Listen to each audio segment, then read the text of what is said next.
sa umaga. Magandang umaga Pilipinas, magandang umaga Puerto Princesa at sa buong lalawigan po ng Palawan. Para sa malaking misyon at mas malawak na paglilingkod sa bayan, narito na ho ang ating pong mga balita sa Super Balita sa Umaga numero 2. Superadyo, Puerto Princesa, DYSP. Ito ang balita. Bantay Panahon. Makulimlim at mailang mga pagulan sa silangang bahagi ng Northern at Central Luzon. At dahil ho sa amihan at share line, habang easterlies naman sa Southern Luzon, Visayas at Mindanao, pangkalahatang maayos ang panahon at may tsansa ng mga localized thunderstorms sa nalalabing bahagi ng bansa. Bantay Panahon. Ang amihan ay patuloy na nakaapekto sa halos buong Luzon. Makulimlim na may hanggang sa katamtaman ng mga pag-ulan at hangin sa Cagayan, Isabela, Quirino, Nueva Vizcaya, Apayao, Kalinga, Mountain Province at Ifugao. Makulimlim na may mahinang mga pag-ulan at hangin sa Batanes at nalalabing bahagi ng Car. Bahagya maulap hanggang sa makulimlim at may ilang mga pag-ulan sa Metro Manila, Ilocos Region at nalalabing bahagi ng Car, Cagayan Valley at Central Luzon. Ang Sherlan ay patuloy na nagpapaulan sa silangang bahagi ng Central Luzon. Easterlies naman ay muling namamayagpag sa nalalabing bahagi ng bansa. Bantay Panahon.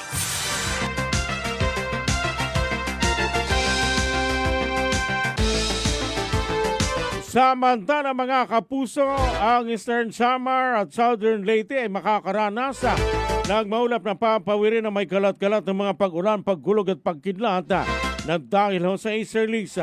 Ang natitirang bahagi ng Visayas, Palawan, kasamang isla ng Kalayaan at Occidental Mindoro ay makakaranas ng bahagyang maulap hanggang sa maulap na papawirin na may pulo-pulong mga pag-ulan, pagkidlat at pagkulog na dahil pa rin po sa easterlies. Ang Palawan kasama ang isla ng Kalayaan at Occidental Mindoro at Eastern Visayas ay makakaranas ng katamtaman hanggang sa malakas na hangin mula sa Ilagan Silangan na may katamtaman hanggang sa maalon na karagatan. Bantay Panahon.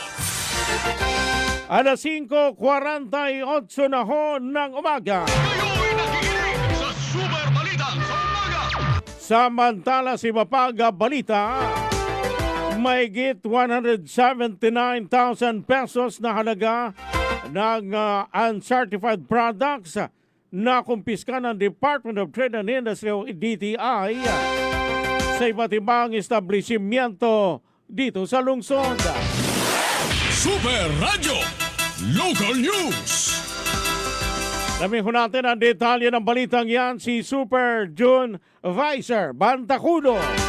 Para po sa detalye ng balita, paso! Tinatayang nasa mahigit 179,000 pesos ang halaga ng mga uncertified products ang nakumpiska sa ikinasang on-the-spot inspection activities ng Regional Monitoring and Enforcement Team ng Department of Trade and Industry Mimaropa sa mga establishmento sa lungsod ng Puerto Princesa nitong nakalipas na linggo. Sa ulat ng DTI Mimaropa, nasa 60 tindahan ang nabisita ng ehensya sa loob ng 4 na araw na operasyon. 8 sa mga ito ang naisyuhan ng Notice of Violations makaraang makitaan ng mga tinitindang substandard na produkto kabilang gamit sa LPG, electric fans, lighters, LED lamps at extension cords. Ito ay direktang paglabag sa Department Administrative Order No. 2 Series of 2017 na may multa na nagkakahalaga naman ng 17,500 piso kada produkto. Ayon sa DTI, kapag certified products ay makikita ang Philippine Standard Mark na nangangahulugan na ang produkto ay pumasa sa Philippine National Standard. Ako si June Vicer Bantaculo ng GMA Super Radio Palawan. Dapat totoo. Alas 5:49 o alas 5:50 na ho ng umaga. Mga kapuso, kayo ho'y patuloy na po nakikinig sa Super Balita sa Umaga numero 2. Kayo'y nakikinig sa Hinay-hinay sa mga pagkain ngayong holiday season. Iyan po ang paalala ng City Health Office ng Puerto Princesa. Super Radio Local News. Sabihin natin ang detalye ng balitang yan si Super Wilmar Abraya. Sa detalye ng balita, pasok! Huwag umanong kumain ng sobra-sobra ngayong holiday season. Yan ang paalala ng City Health Office sa publiko. Ang kay Dr. Panganiban, dapat in moderation lamang ang pagkain, lalo na kapag meron ng karamdaman katulad ng may mga diabetes at hypertension at mga nagme-maintenance, maging ang mga senior citizen. Ani Panganiban, hindi naman sinasabing huwag kumain o bawal ang mga matatabat maalat, subalit huwag naman umanong labis-labis ang pagkain ito. Payo ng doktor sa lahat, magkaroon ng sapat na pahinga at mag-exercise. Ako, si Wilmar Abrena, GMA Super Radio Palawan, dapat totoo. Kaya huwag pa susubra. Lalo na yung mga mahilig ho sa litson. Nako! Kaya sabi nga, mas mahigi na wala kang panghanda. Ay, limitado pa. Samantala mga kaibigan, Philippine Coast Guard nakatakdang itaas sa heightened alert status ngayong linggo dahil sa inasandagsa ng mga biyahe ay kaugnayan ho sa paparating na Pasko. Super Radio Local News. Alamin ko natin ang detalye ng balitang yan si Super June Vicer Bantaculo.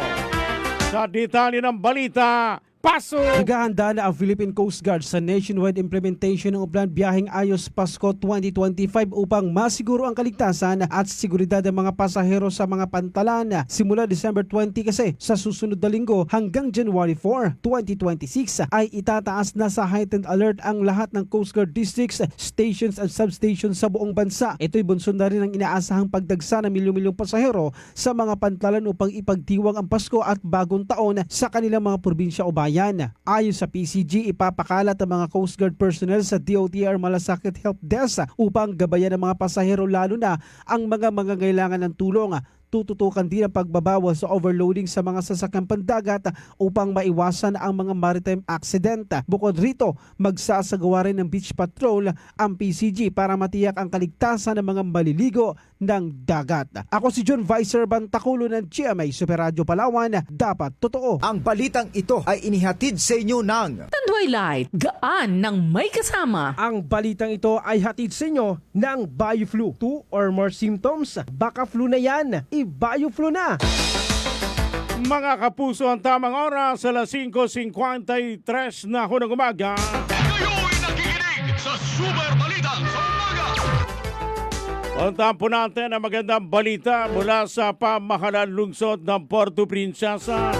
Pagbibigay ng SRI, gratuity pay at year-end incentives sa mga empleyado ng city government ng Puerto Princesa. Pinoproseso na! Super Radio Local News. Alamin ho natin ang detalye ng balitang yan si Super Wilmar Abraya. Sa detalye ng balita, pasok! Simula na umanong iproseso ang pagbibigay ng Service Recognition Incentives o SRI, gratuity pay at year-end incentives ng mga empleyado ng City Government. Ang kay Atty. Aris J. De Rosario, ang City Information Officer ng Ciudad, natanggap na rin ang pamalang lungsod ng Puerto Princesa ang national guidelines para sa SRI, gayon din ang gratuity pay ng mga job order employee at contract of service. Sa kabila nito, ang kay Del Rosario ay wala pang eksaktong petsa kung kailan talaga ito may bibigay sa mga empleyado ng City Government. Kabilang nga sa mga insentibo na ipagkakaloob ang 20,000 Service Recognition Incentives o SRI para sa lahat ng regular employee, 7,000 pesos sa gratuity pay para sa mga eligible contract of service at job order workers at 5,000 pesos na year-end incentives para sa mga city-paid barangay health at social services volunteers. Ako, si Wilmar Abrena, GMA Super Radio Palawan, dapat totoo. Samantala mga kaibigan, punta muna natin si Super Kenneth Calumrecha. Ito pong Alpha Phi Omega nagsagawa ng oblation run. Yan po sa may PSU Road bilang bahagi ng isandaang taong anibersaryo. Super Radio Local News. Lamihon natin ang detalye ng balitang yan. Super Kenneth Calumbrens sa detalye ng balita. Paso! Nagsagawa ng Operation Run o Run of the Valiants ang Alpha Phi Omega sa PSC Road, Barangay Tinigiban sa lungsod ng Puerto Princesa. Ito'y bilang bahagi ng pagdiriwang ng kanilang ika-100 taong anibersaryo. Ayon kay Mr. Carl John Dalos, Apoy Historia ng Palawan State University, nakatuon ngayong taon ng kanilang advokasya sa mga isyong korupsyon, West Philippine Sea at pangmimina. Ito na nga ika-9 na taon ay sinagawa ang Operation Run sa harap ng Palawan State University main campus na nilahukan ng bigit kumulang 50 miyembro ng kanilang samahan. Hiling ng Alpha Phi Omega na matigil na ang matagal ng nararanasang korupsyon sa bansa at mapanagot ang mga taong sangkot dito. Ako si Kenneth Calumbrens ng GMA Super Radio Palawan, dapat totoo. Mga kaibigan, kayo ay patuloy po nakikinig sa Super Balita sa umaga. Numero 2. Kayo'y nakikinig sa Super Balita sa umaga. Puntahan po natin ang balita mula sa bayan po ng Rojas Medical Hospital. Ginawaran daw po ng pagkilala ng Department of Health bilang Mother Baby Friendly Health Facility, mga kapuso. Super Radio Local News.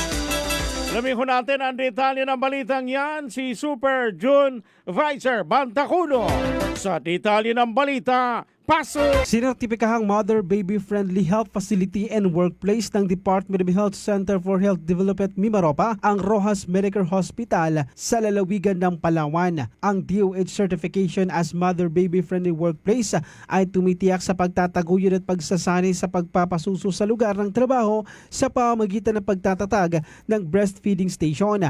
Ang pagkilalang ito ay patuloy na walang sawang dedikasyon sa pagsusulong, pangangalaga at pagsuporta sa breastfeeding upang matiyak na ang mga ina at kanilang mga anak ay makatatanggap ng pinakamahusay na pangangalaga. Nakaraang taong 2024, ginawaran ng kagawaran ang Abolan Medical Hospital ng sertipikasyon na unang government hospital sa Palawan na nakatanggap ng ganitong pagkilala at sumunod ang Ospital ng Palawan. Ako si June Vicer Bantaculo ng GMA Super Radio Palawan, dapat totoo.